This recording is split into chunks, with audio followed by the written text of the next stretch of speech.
So today we're going to make a marking gauge. I'm going to use a piece of 1.5" brass that I've got here, a 3/8 rod that I've got out of my scrap bin, and then a piece of stainless steel. I'm going to make my own cutters for it. I'm not going to buy them or order any. So stick around.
Hey, thanks for watching today. I really enjoyed making this.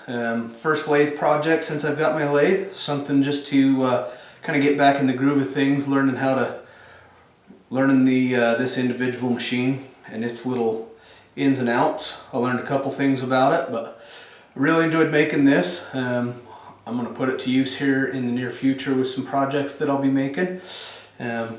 Just to go over it real quick, I told you in the beginning that this was a 3/8 rod that I had found in my bin, but it's actually a 10 millimeter.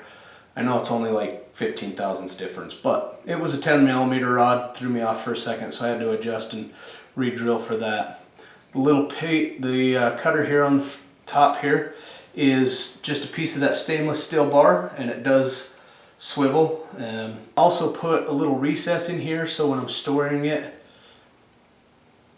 it protects it, so you can just set it down, whatever. It'll keep the blade from getting dull. The locking handle here is just a little 10 by 32 bolt with a brass fitting that I had laying around that I just put in there and Loctited it in so it won't come loose. But there it is, marking gauge. Thanks for watching. Hit like, subscribe, appreciate it.